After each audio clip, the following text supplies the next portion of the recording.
एक बेरी मिलते तो कहती भगवान के मोहब्बत के मतलब बता दा इंसान के। काहे खिसियाइल बारू जहान ले बुका हो, बोला हमर सुगनी परान ले बुका हो, बोला हमर सुगनी परान ले। लाखों है दीवाने तेरे, लाखों है दीवाने।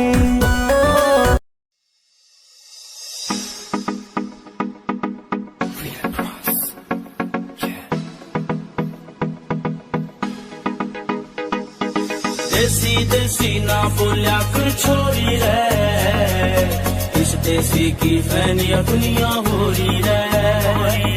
देसी देसी दूसरा के घरवा के होरिया मजा तारे, हमरा के तू छोड़ देले परिया बानी करे। मेरी वफा मेरी कसमों